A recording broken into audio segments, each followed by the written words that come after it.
Latest news updates కోసం ఇప్పుడే download చేసుకోండి మీడియా ఎఫెక్ట్స్ యాప్. నమస్తే. ఈ రోజు మన ప్రత్యేక అతిథి కమల్ కిషోర్ గారు. కమల్ కిషోర్ గారిని మనం ఈరోజు స్టూడియోకి ఎందుకు పిలిచామంటే మూసీ నది ప్రాంత పరివాహక ప్రజల గోస, కమల్ కిషోర్ గారు యాక్టివిజము, వాళ్ళ గ్రూప్ ఏం చేయబోతున్నారు, మంచి చెడు మనం మాట్లాడదాం. నమస్కారం అండి. నమస్తే సార్. ఎలా ఉన్నారు సార్? వెరీ గుడ్ అండి, thanks for inviting. Okay, welcome to our studio. Kamal Kishore గారు, అసలు మీ పరిచయం ఏంటి, మీకు మూసీ నది పరివాహక ప్రాంతంతో ఉన్న సంబంధం ఏంటి, ఈరోజు మీరు చేస్తున్న మూసీ రివర్ ఫ్రంట్ డెవలప్మెంట్ ప్రాజెక్ట్లో మీ పర్సెప్షన్ ఏంటి, గవర్నమెంట్ పర్సెప్షన్ ఏంటి, అన్ని విషయాలు మనం తెలుసుకుందాం. ముందుగా అసలు మీ పరిచయం చెప్పండి సార్. ఓకే, నా పేరు కమల్ కిషోర్ నాయుడు అండి. నేను ఒక కంపెనీకి హెడ్గా పనిచేస్తున్నాను. I'm a managing director of A IT company. నేను హైదరాబాద్ తిరిగి వచ్చింది 2014. దానికంటే ముందర నేను ఆల్మోస్ట్ 10 years యూకేలో పనిచేసినాను. దానికంటే ముందర హైదరాబాద్లో ఉన్నాను. నేను పెరిగిందంతా న్యూ ఢిల్లీలో. మా పేరెంట్స్ ఇక్కడి నుంచే, ఆంధ్ర నుంచి. మా ఫాదర్ వచ్చేసి ఎయిర్ ఫోర్స్ హెడ్ క్వార్టర్స్లో ఆల్మోస్ట్ 20 years పనిచేసినారు. దాని తర్వాత నేను ఇక్కడ రావడము, హైదరాబాద్ సిటీ నచ్చడము, దాని తర్వాత ఇక్కడ పెళ్ళి అవ్వడము, నేను ట్రావెల్ చేయడం యూకేలో, అక్కడంతా చూడడము, మళ్ళీ రిటర్న్ రావడం ఇండియాలో. సో ఇలా నడుస్తూ ఉండగా బేసికలీ ఒక సడన్ ఇన్స్టెన్స్ రీసెంట్లీ జరిగింది. దాని గురించి మేము ఒక పీపుల్తో కనెక్ట్ అవుతున్నాము. అండ్ ఒక రీజన్ ఏంటంటే నేను కూడా personally my family is affected. Hyderabad నగరంలో దాదాపు 1 కోటి మందికి పైగా జనాభా ఉన్నారు. మూసీ నది కొన్ని వందల సంవత్సరాల చరిత్ర ఉన్న నది. ఎక్కడో అనంతగిరి కొండల్లో, దామగుండం అడవుల్లో స్టార్ట్ అయిన మూసీ నది వాడపల్లి వరకు ప్రవహిస్తుంది. ఒకప్పుడు మూసీ నది అంటే హెర్బల్ మెడిసిన్స్, అర్ధగా దవా జిందా తిలిస్మాత్ ఎట్లనో, అనంతగిరి కావా ఏక్ లాక్ కా దవా అంటారు. మరి అలాంటి మూసీ నది ఒడ్డున ఉంటున్న మీరు ఎలాంటి కష్టాలు ఎదుర్కొంటున్నారు, అసలు గవర్నమెంట్ ఈ ప్రాజెక్టు ద్వారా ఏం చేయబోతుంది, మీరు ఎందుకు, మీ అబ్జెక్షన్స్ ఏంటి, మీరు ఏ విధంగా చూస్తున్నారు? ఓకే, సో 2014లో జస్ట్ ఒక స్మాల్ హిస్టరీ చెప్తాను, నేను ఇక్కడ ఎందుకు ఉంటున్నాను, ఎప్పుడు వచ్చినాను అనేసి. సో 2014లో నేను యూకే నుంచి రిటర్న్ వచ్చిన తర్వాత I was looking out for a place. మా ఫ్యామిలీ కొంచెం పెద్దగా అయింది, పిల్లలు ఇవంతా. సో ఎక్కడ చూసాము అంటే హైదరాబాద్ దగ్గరలో మూసీ పక్కన చాలా ప్రాజెక్ట్స్ నడుస్తుంటాయి. అప్పుడు చాలా పీస్ఫుల్ ఏరియా. మన పక్కన డిఫెన్స్ కంటోన్మెంట్ ఏరియా ఉంది.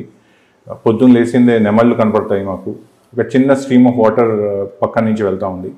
సో ఇంత మంచి వాతావరణం మనకు హైదరాబాద్లో ఇంకెక్కడ దొరకదనేసి ఇక్కడ కన్స్ట్రక్ట్ చేసుకున్నాం అనేసి అన్ని లీగల్ పర్మిషన్స్ తీసుకొని అంత డ్యూ డిలిజెన్స్ చేసేసి స్టార్ట్ చేసినాం మనం ఒక second journey in my life.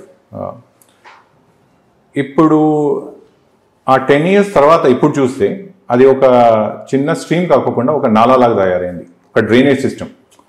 So అది డ్రైనేజ్ ఎప్పుడు కన్వర్ట్ అయిందో అని ఒక పర్టికులర్ డేట్ చెప్పలేము.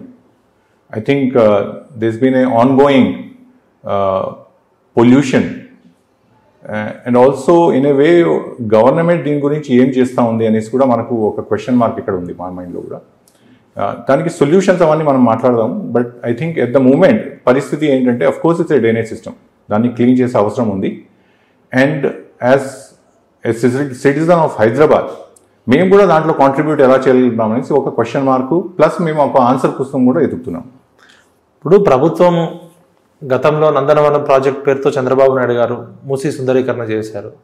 తర్వాత రాజశేఖర రెడ్డి గారి ప్రభుత్వం కూడా చేసింది, మూసీ నదిని ప్రక్షాళన చేయాలని చెప్పి. తర్వాత కేసీఆర్ గారి ప్రభుత్వం కూడా కొన్ని వందల కోట్లు ఖర్చు పెట్టింది. ఇప్పుడు మన గౌరవనీయ ముఖ్యమంత్రి రేవంత్ రెడ్డి గారు Musi river front development corporation పేరుతో దాదాపు ఒకసారి 50,000 కోట్లు అన్నారు, ఒకసారి 75,000 కోట్లు అన్నారు, ఒకసారి 1,50,000 కోట్లు అన్నారు. ఈ ప్రాజెక్టులో అల్టిమేట్గా ఆ నది ఒడ్డున ఉన్న ప్రజలు మిమ్మల్ని గవర్నమెంట్ అధికారులు కానీ గవర్నమెంట్ తరపున ఉన్న ప్రతినిధులు కలవడం జరిగిందా?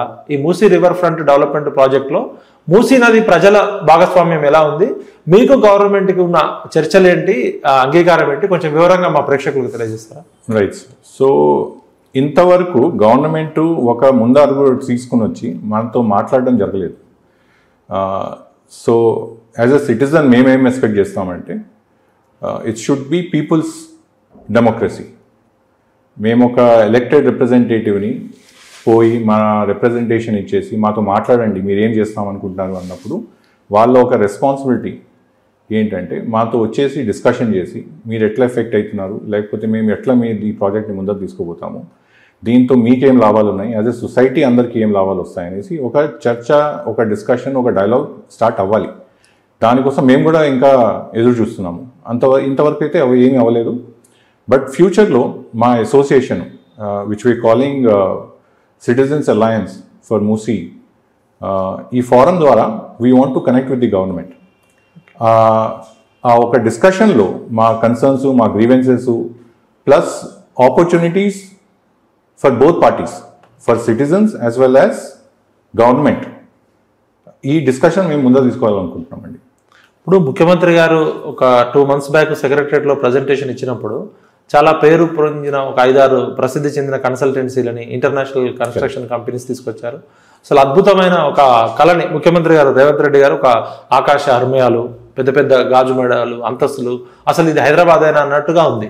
మరి అంత మంచి అభివృద్ధి చేస్తున్నప్పుడు మీకున్న బాధ ఏంటి, మీకున్న ఇబ్బంది ఏంటి, అసలు దీనిలో మీరు ఎందుకు భాగస్వాములు కాకూడదు?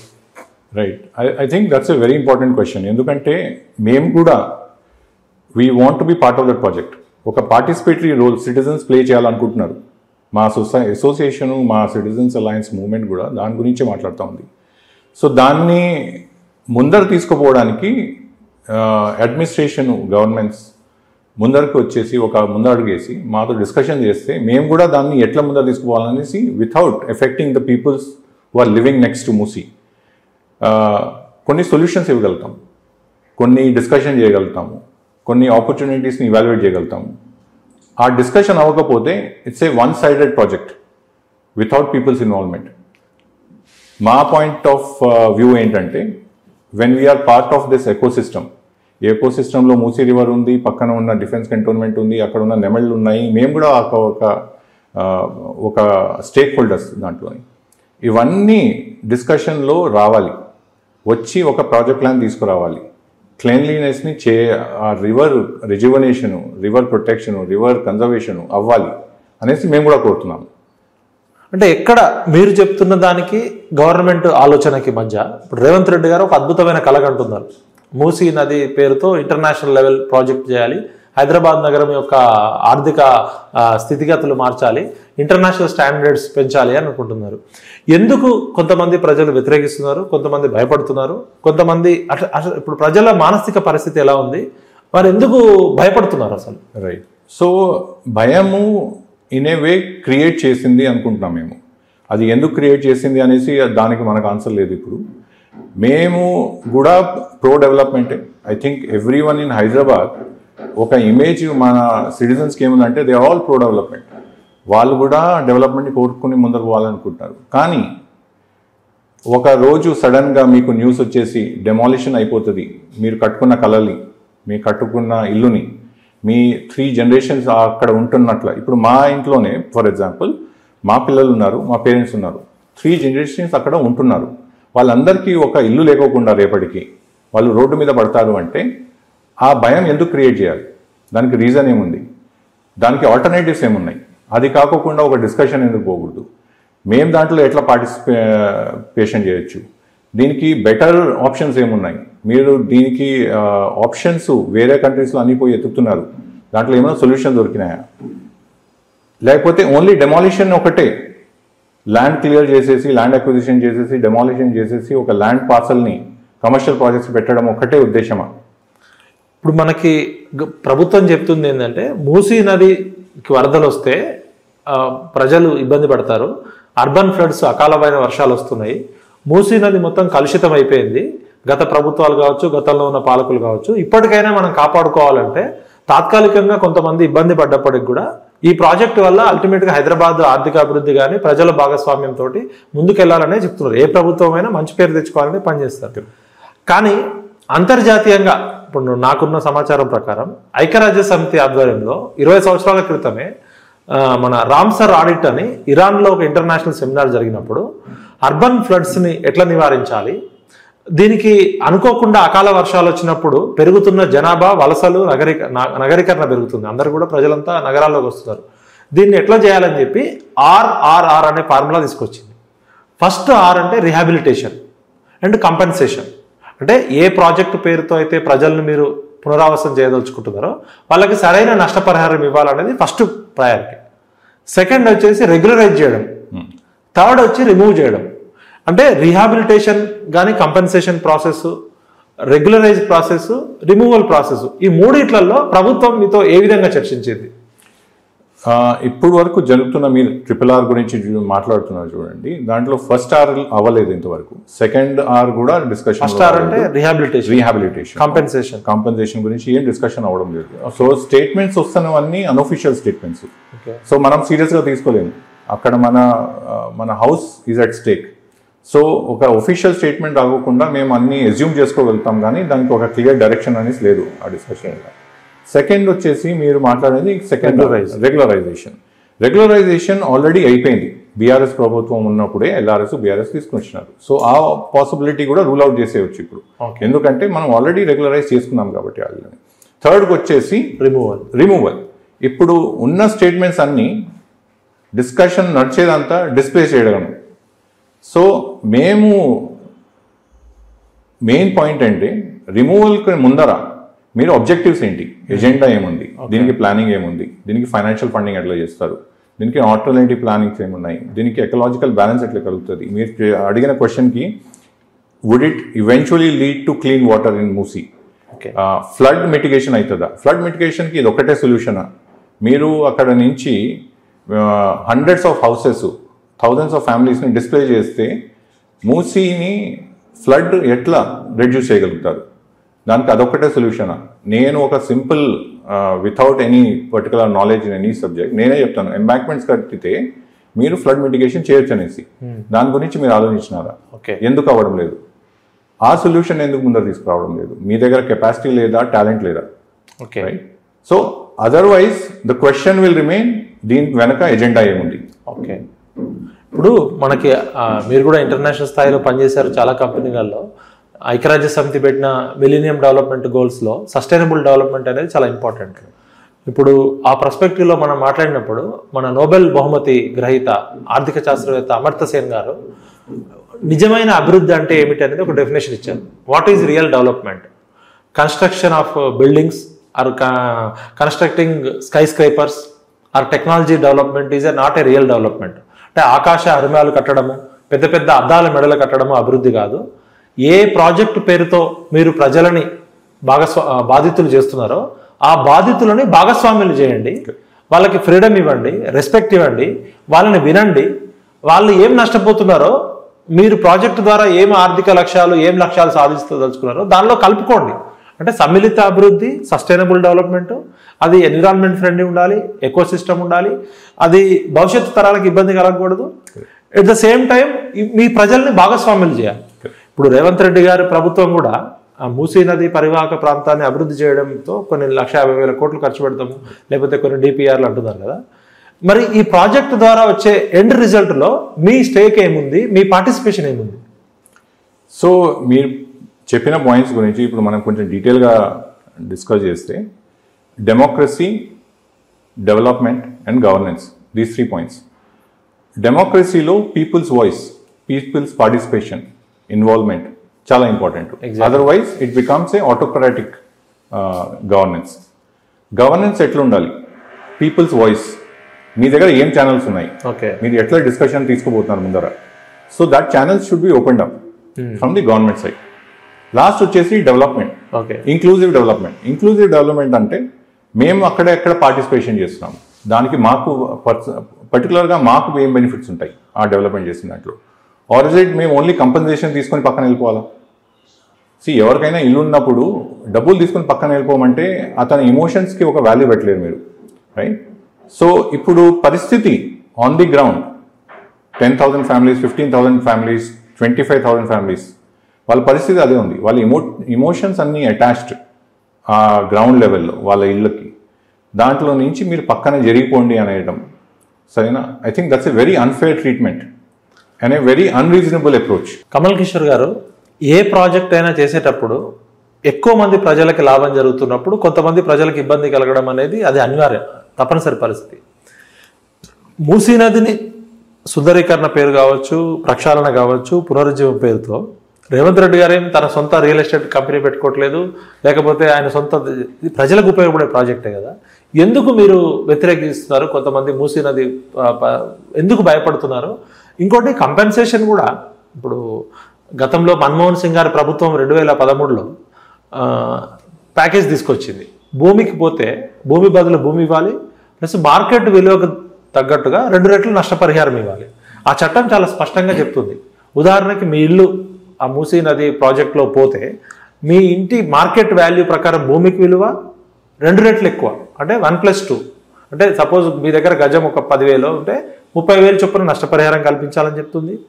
మీ కన్స్ట్రక్షన్ కాస్ట్ ఎంత, ఎస్ఎఫ్టీలో బిల్డింగ్ జరిగింది, మీ ఇంటీరియర్ ఏంటి, ఎంత కాస్ట్, మార్కెట్ రేటుకి అనుగుణంగా నష్టపరిహారం అని చెప్తుంది. ఒకవేళ మీ ఇంటి ఆవరణలో పెరట్లో చెట్లు, ఒక మామిడి చెట్టు, ఒక సపోటా చెట్టు, 20 సంవత్సరాల నుంచి మీ అమ్మగారు నాన్నగారు పెంచుకునే చెట్టు ఉంటుంది, ఆ చెట్టుకు కూడా నష్టపరిహారం ఏమని చెప్తుంది.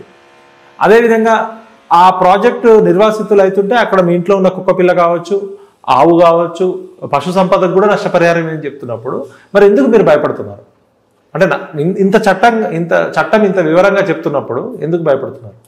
సో ల్యాండ్ అక్విజిషన్ ఎప్పుడు అవ్వాలంటే real development and development for the larger society. మీరు పాయింట్ చెప్పింది కరెక్టే.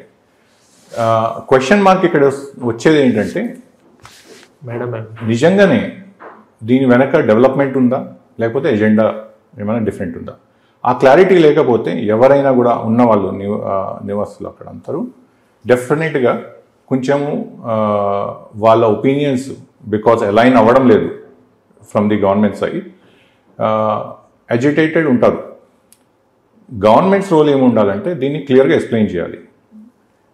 వాళ్ళకు ప్రజల నుంచి కోఆపరేషన్ కావాలంటే ఫస్ట్ ఒక క్లియర్ ప్లాన్, ఒక clear agenda, clear objectives, alternative approach ఏమైనా ఇంతవరకు డిస్కస్ చేసినారా లేదా అనేసి ముందర తీసుకుని వస్తే మేము కూడా అఫ్కోర్స్ వాళ్ళని కోఆపరేట్ చేస్తాము, ముందర తీసుకుపోతాము. ఇప్పుడు చాలామంది మూసీ గర్భంలో అంటే రివర్ బెడ్లో ఉన్న వాళ్ళకి, పేద ప్రజలకి డబుల్ బెడ్రూమ్ ఇల్లు ఇస్తున్నారు. వాళ్ళకి అంతకుముందు పాపం ఇల్లు కూడా లేని వాళ్ళకి డబుల్ బెడ్రూమ్ ఇల్లు ఇస్తున్నారు. ఏ కట్టడాలు అయితే మూసీ ఫ్లోకి అడ్డంగా ఉన్నాయో ఆ కట్టడాలను తొలగించి మీకు పునరావాసం కల్పిస్తారు అని అంటున్నారు కదా. ఎందుకు అంటే మీకేమైనా అపోహ ఉందా, లేకపోతే మీరు అక్కడ ఆల్రెడీ కంపు వాసన వస్తుంది, ముక్కు మూసుకునే పరిస్థితి ఉంది, మరోవైపు దోమలు ఉన్నాయి, ఇక్కడ కన్నా బెటర్గా వెళ్తే మీరు ఎందుకు వెళ్ళకూడదు? సో దీంట్లో 2 సెక్షన్స్ ఉన్నాయండి. ఒకటి రివర్ బెడ్ మీద, సెకండ్ వచ్చేసి buffer zone, and then beyond buffer zone which we are not discussing at the moment. First వచ్చేసి రివర్ బెడ్. వాళ్ళకి నిజంగానే రిస్క్ ఉంది వాళ్ళ లైఫ్కి, బికాస్ వాళ్ళు అట్లాంటి పరిస్థితుల్లో ఉంటున్నారు. లేకపోతే రేపు ఫ్లడ్ వచ్చినప్పుడు వాళ్ళకి ఏమైనా రిస్క్ ఉంది అంటే వాళ్ళని రీలొకేట్ చేయండి, రీహాబిలిటేట్ చేయండి. దానికి మనము ప్రజలు, సిటిజన్స్ సపోర్ట్ చేస్తాం, ప్రాబ్లం లేదు. Second buffer zones. Buffer zone area అంతా టర్మ్స్ చేంజ్ వస్తూ వచ్చినాయి. ఎప్పటి నుంచి 2012లో ఒక జియో వచ్చింది, దాని తర్వాత మళ్ళీ చేంజెస్ వచ్చినాయి. ఇవన్నీ కంటిన్యూస్గా ఒక అప్డేషన్లో ఉన్నాయి. దీనికి ఒక క్లారిటీ అనేసి గవర్నమెంట్ ఫస్ట్ క్లియర్ తీసుకుని రావాల్సింది ఏంటంటే బఫర్ జోను రియల్గా బఫర్ జోనా లేకపోతే ఓన్లీ పేపర్ మీద ఉందా, దాని తర్వాత ఆ బఫర్ జోన్తో ఏం చేస్తారు మీరు. బఫర్ జోన్లో మీరు కన్స్ట్రక్షన్ ఏం చేయకపోతే మీకు అక్కడ ఉన్న ప్రజలకి దానికి బెనిఫిట్స్ ఏముంటాయి. సో ఓన్లీ మీరు డిస్ప్లేస్ చేసేసి ఆ ల్యాండ్ని క్లియర్ చేసేసి దాని తర్వాత ఏం చేస్తారు, ఆ క్లారిటీ వచ్చిన తర్వాత మా డిస్కషన్ ముందుకు తీసుకోవచ్చు. కమల్ గారు, మంత్రులు కావచ్చు, ఎమ్మెల్యేలు, ప్రజాప్రతినిధులు, ముఖ్యమంత్రి గారి ఆధ్వర్యంలో కొంతమంది ఆఫీసర్లు కూడా విదేశాల్లో ఉన్న చాలా నదులు చూసి వచ్చారు. మరి అక్కడికి వెళ్ళి చూసి వచ్చారు కదా, కొరియా కావచ్చు, చైనా కావచ్చు. అట్లా మీకున్న ఇంటర్నేషనల్ అవగాహనతో ఏ ప్రాజెక్టులు డిస్ప్లేస్మెంట్ తక్కువతోటి అభివృద్ధి చేశాయి, ఎలా చేస్తే బాగుంటుందని మీరు అనుకుంటున్నారు? సో మేము ఒక రిపోర్ట్ క్రియేట్ చేసినామండి మా సిటిజన్స్ అలయన్స్ వాళ్ళు, అంత వాళ్ళ నాలెడ్జ్తో, వాళ్ళ రీసెర్చ్ స్టడీస్తో ప్లస్ ఎక్స్పర్ట్స్తో కనెక్ట్ అయ్యేసి దేర్ నంబర్ ఆఫ్ ప్రాజెక్ట్స్ ఒక బెంచ్ మార్క్ ప్రాజెక్ట్స్గా మనం పెట్టుకుని పోవచ్చు. అది ఒక మనకు రెఫరెన్స్ కూడా పాయింట్ ఇస్తుంది. సిఎన్ రివర్ మీది ప్యారిస్లో ఉంది. మ్యూనిచ్లో మీరు ఐసార్ రివర్ గురించి కూడా కొంచెం రీసెర్చ్ చేయొచ్చు, దాంట్లో మీకు కొంచెం ఐడియాస్ వస్తాయి. మెరీనా రిజర్వాయర్ ఉంది సింగపూర్లో. ఇవన్నీ మీకు ఒక రెఫరెన్స్ పాయింట్ ఇస్తుంది, ఒక బెంచ్ మార్క్ స్టడీ ఇస్తుంది. ఎట్లా without displacing a lot of residents, you can improve the livelihood, you can improve the river and the quality of the water. ఈరోజు కమల్ గారు మనకి చెప్పిన సమాచారం ప్రకారం తక్కువ మంది ప్రజలకు నష్టం కలిగే విధంగా ఎంతో ఆధునిక సాంకేతిక పరిజ్ఞానం ఉపయోగించి ఇంజనీరింగ్ పద్ధతులు ఉపయోగించి అర్బన్ ఫ్లడ్స్ను నివారించవచ్చు. లక్షలాది మంది ప్రజల జీవితాలని రోడ్డు మీద పడేయకుండా తప్పనిసరి అయితే మాత్రమే మీరు రిమూవల్ చేయమంటున్నారు. వీలైనంత వరకు ఆధునిక పద్ధతులలో వెళ్ళడానికి అవకాశం ఉందని చెప్తున్నారు. కాబట్టి ప్రభుత్వ పెద్దల దృష్టికి, ముఖ్యంగా మన గౌరవనీయ ముఖ్యమంత్రి రేవంత్ రెడ్డి గారి దృష్టికి మనం ఇచ్చే సలహా సూచన ఏంటంటే, ఇంకా ఆల్టర్నేటివ్ వేస్ చాలా ఉన్నాయి, సక్సెస్ అయిన మోడల్స్ చాలా ఉన్నాయి. మీ ప్రాజెక్ట్లో ప్రజలని భాగస్వాములు చేయండి తప్ప బాధితులు చేయొద్దు. పార్టిసిపేషన్ ఉండాలి, డిబేట్ ఉండాలి, డిస్కషన్ ఉండాలి, డైలాగ్ ఉండాలి. మీరు వాళ్ళ మనసులు గెలుచుకోండి. ప్రజల ఇల్లు కూలగొట్టడానికి కాదు ముఖ్యమంత్రి ఉన్నది. ప్రజలని భాగస్వాములు చేయండి. ఆ ఆర్థిక ఫలాల్లో అక్కడ ఉన్న పేద ప్రజలని, మధ్యతరగతి ప్రజలని జీవన విధానం విధ్వంసం కాకుండా చూడాలని కమల్ గారు చెప్తున్నట్టు అర్థమవుతుంది. తప్పకుండా వచ్చే వారం మళ్ళీ టాపిక్తో కలుసుకుందాం. ధన్యవాదాలు కమల్ గారు. Thank you.